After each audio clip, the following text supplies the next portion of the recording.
নমস্কার বন্ধুরা, আমি প্রিয়াঙ্কা। আমার রন্ধনিকা চ্যানেলে আপনাদের সবাইকে স্বাগত জানাই। আজ নিয়ে এসেছি নিরামিষ ফুলকপির রোস্টের রেসিপি। আর এই রেসিপির জন্য যে যে উপকরণগুলো লাগবে সেগুলো আগে আমি দিয়ে দিয়েছি, একবার দেখে নিন, তাহলে গুছিয়ে নিতে সুবিধে হবে। আর আমি আজকে কিন্তু রোস্টের মশলার রেসিপিও এর মধ্যে দিয়ে দেব, তাই শেষ অবধি দেখতে হবে, নাহলে কিন্তু মশলার রেসিপি মিস করে যাবেন। চলুন এবার রান্নায় যাই। প্রথমে গ্যাসে জল বসিয়ে দিয়েছি। জলটা যখন টকবক করে ফুটে উঠেছে তখন এই ফুলকপিগুলো দিয়ে দেব। বড় বড় টুকরো ফুলকপিগুলো ডাঁটগুলো ঠিক এইভাবে কেটে নিয়েছি, যাতে ভেতর অবধি মশলা ঢুকতে পারে। আর ফুলকপির টুকরোগুলো একটু বড় রাখারই চেষ্টা করেছি, তারপরেও কিছু তো টুকরো থাকে যেগুলো ছোট, সেগুলো কিন্তু দিয়ে দিয়েছি। আচ্ছা, এবার ফুলকপিগুলো হালকা ভাপিয়ে নেব, খুব বেশি কিন্তু ভাপাবো না, তাহলে ফুলকপিটা একটুতেই নরম হয়ে যাবে। আর এখানে কিন্তু আমি কোনো রকম নুন বা হলুদের ব্যবহার করছি না। ফুলকপিগুলো ভাপানো হয়ে গেছে, এবার তুলে নিচ্ছি, তারপরে একটু ঠান্ডা করতে দেব। আর এই সময় যদি মনে হয় যে ফুলকপির টুকরোগুলো বেশি মাত্রায় ভাপানো হয়ে গেছে, তাহলে একটু ঠান্ডা জলের মধ্যে ডুবিয়ে নিলেই কিন্তু আবার আগের স্টেজে ফিরে যাবে, তাহলে চিন্তার কিন্তু কোনো কারণ নেই। ব্যাস, ফুলকপিগুলো তোলা হয়ে গেছে, এবার এগুলো একটু ঠান্ডা হোক। ততক্ষণে গ্যাসের আছে কড়াই বসিয়ে দিয়েছি। কড়াইতে দিয়ে দিলাম সাদা তেল। আপনারা কেউ চাইলে এই রান্নাটা কিন্তু সর্ষের তেলেও করতে পারেন, তবে সর্ষের তেলে যে গন্ধটা আছে সেই গন্ধের জন্য কিন্তু রোস্টের যে মশলার গন্ধটা সেটা অনেকটা কিন্তু কমে আসে। সেই কারণে সাদা তেলে করলে ফুলকপির রোস্টটা খেতেও যেমন ভালো হবে, তেমন গন্ধটাও কিন্তু ভালো আসবে। তেলটা গরম হয়ে যাওয়াতে খুন্তি দিয়ে চারপাশে লাগিয়ে নিয়েছিলাম। এবার ফুলকপিগুলো দিয়ে দিচ্ছি। ফুলকপিগুলো কিন্তু খুব বেশি লাল লাল করে ভাজার প্রয়োজন নেই, হালকা হালকা করে ভেজে নেব, তাহলেই কিন্তু রোস্টের জন্য ফুলকপি ভাজা হয়ে যাবে। এই ফুলকপির রোস্টের জন্য যে গ্রেভিটা করব, তার জন্য একটা মশলা করে নেব। নিয়ে নিলাম পোস্ত, চারমগজ, কাজু বাদাম, কাঁচা লঙ্কা, আর নিয়ে নিচ্ছি আদা। এবার একটু জল দিয়ে এটাকে মিহি করে পেস্ট করে নেব। আর এর সমস্ত মাপটা কিন্তু আমি প্রথমেই উপকরণের জায়গায় দিয়ে দিয়েছি। এবার দেখে নেব ফুলকপিগুলো কতটা ভাজা হলো। গ্যাসের আঁচ কিন্তু একদম লো রেখেই ভাজছিলাম। এবার একটু গ্যাসের আঁচটা বাড়িয়ে নেব, তাহলে ফুলকপিগুলো তাড়াতাড়ি ভাজা হয়ে যাবে। আপনারা দেখে বুঝতে পারছেন যে ফুলকপিগুলো কিন্তু ভাজা হয়ে গেছে। এবার এক এক করে ফুলকপির টুকরোগুলো তুলে নিচ্ছি। এর বেশি কিন্তু ভাজবার কোনো প্রয়োজন নেই। রোস্টের ফুলকপি খুব বেশি লাল করে না ভাজলে সেই ফুলকপিরই কিন্তু স্বাদটা বেশি ভালো লাগে। সবকটা ফুলকপি ভাজা হয়ে গেছে, তুলে নিয়েছি। এবার এই তেলেই ফোড়ন দিয়ে দেব আস্ত জিরে, তেজপাতা, শুকনো লঙ্কা, ছোট এলাচ, দারচিনি, লবঙ্গ, একটা জয়িত্রী 1/4 ফোড়ন থেকে সুন্দর গন্ধ বেরোতে শুরু করলে ফোড়নে এবার আমি দিয়ে দেব সামান্য পরিমাণে জল দিয়ে দেব, কারণ গুঁড়ো মশলা দেব। আর গুঁড়ো মশলা যাতে পোড়া না লাগে সেই কারণে দিয়ে দিয়েছিলাম হলুদ গুঁড়ো, লঙ্কা গুঁড়ো, জিরে গুঁড়ো আর ধনে গুঁড়ো। এবার সমস্ত মশলাকে খুব ভালো করে তেলের সাথে আর জলের সাথে মিশিয়ে নিচ্ছি। এবার দিয়ে দিলাম কাশ্মীরি লঙ্কার গুঁড়ো।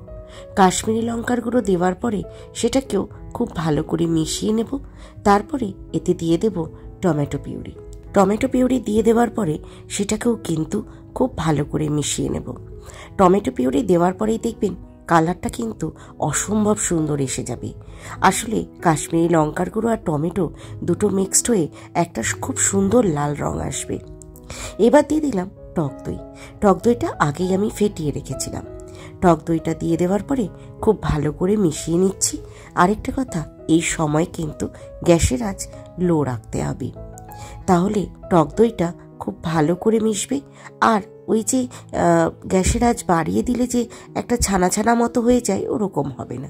এবার দিয়ে দিলাম বাটাটা, কাজু, চারমগজ, পোস্ত, কাঁচা লঙ্কা, আদা, এই যে পেস্টটা করেছিলাম সেটা দেওয়ার পরে এবার খুব ভালো করে কষিয়ে নেব। কষাতে কষাতে দেখবেন তেল ছাড়তে শুরু করেছে, তখন বুঝতে হবে এই মশলাটা কষানো হয়ে গেছে। এবার এতে দিয়ে দিলাম ভেজে রাখা ফুলকপিগুলো। ফুলকপিগুলো দিয়ে দেওয়ার পরে খুব ভালো করে এই মশলার সাথে একটু নাড়িয়ে চাড়িয়ে নিচ্ছি। এবার দিয়ে দিচ্ছি আন্দাজ মতো নুন। আপনারা যে যেমন নুন খাবেন তেমনভাবেই দিয়ে নেবেন। নুন দিয়ে দেওয়ার পরে দিয়ে দিলাম চিনি। চিনিটা কিন্তু একটু বেশি দিয়েছি, মানে 1 চামচের জায়গায় 1.5 চামচ দিয়েছি। রোস্টে চিনিটা একটু বেশি হলে খেতে খারাপ লাগে না। নুন চিনি দেওয়ার পরে সেটাকেও কিন্তু এই ফুলকপির সাথে খুব ভালো করে মিশিয়ে নিয়েছি। এবার দিয়ে দিলাম গরম জল। গরম জল দিচ্ছি কেননা গরম জল দিলে রান্নার স্বাদ কিন্তু বেশি ভালো আসে। এবার গরম জল দিয়ে দেওয়ার পরে ফুলকপিটাকে একটু নাড়াচাড়া করে নিয়ে ঢাকা দিয়ে দিলাম। ঢাকা দিয়ে দিলাম 5-7 মিনিটের জন্য। তারপরে 5-7 মিনিট হয়ে যাওয়ার পরে ঢাকা তুলে দেখব ফুলকপিগুলো কিন্তু একদমই সেদ্ধ হয়ে গেছে। এবারেতে দিয়ে দিলাম গরম মশলার গুঁড়ো। গরম মশলার গুঁড়ো দেওয়ার পরে আবারও খুব ভালো করে ফুলকপির মধ্যে মিশিয়ে নিলাম। তারপরে দিয়ে দেব ঘি।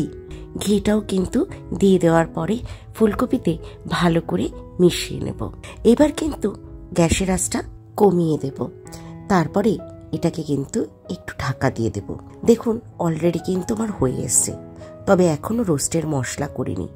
আর তার জন্য ফ্রাই প্যানে দিয়ে দিলাম 3টে শুকনো লঙ্কা, 1 ইঞ্চি দারচিনি, জায়ফলের 4 ভাগের 1 ভাগ, 2-3টে লবঙ্গ, 5-6টা গোলমরিচ, 4 ভাগের 1 ভাগ জয়িত্রী, 2টো ছোট এলাচ, 1টা বড় এলাচ, আর দিয়ে দিলাম শাহজিরা।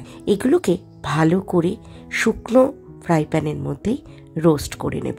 একটু সময় ধরে রোস্ট করব, আর গ্যাসের আঁচ অবশ্যই কিন্তু লো টু মিডিয়াম রাখতে হবে। ব্যাস আমার কিন্তু ভাজা হয়ে গেছে। এটাকে এবার মিক্সিতে গুঁড়ো করে নেব, তা অবশ্যই ঠান্ডা করার পরে। দেখুন গুঁড়ো করে নিয়েছি। গুঁড়োটা দেখে নিন, একদম কিন্তু মিহি নয়। এবার এই গুঁড়োটা ফুলকপির মধ্যে দিয়ে দিলাম। আর ফুলকপির মধ্যে দেওয়ার সাথেই একটা খুব সুন্দর গন্ধ বেরোবে। মশলাটা দেওয়ার পরে খুব ভালো করে মিশিয়ে নিচ্ছি ফুলকপির সাথে। আমার ফুলকপির রোস্ট কিন্তু অলমোস্ট রেডি। এবার শুধু সার্ভ করে নেব। আপনারা এই রান্নাটা কিন্তু ভাত, রুটি, পোলাও সব কিছুর সাথে খেতে পারবেন। আর এই রান্নাটা কিন্তু অনুষ্ঠান বাড়ির ফুলকপির রোস্টকেও হার মানাবে। আপনাদের এই রান্নাটা কেমন লাগলো কমেন্টে জানাতে ভুলবেন না। আর ভালো লাগলে লাইক, শেয়ার, সাবস্ক্রাইব করার অনুরোধ রইল। আপনারা সবাই ভালো থাকবেন, সুস্থ থাকবেন। দেখা হচ্ছে পরের ভিডিওতে।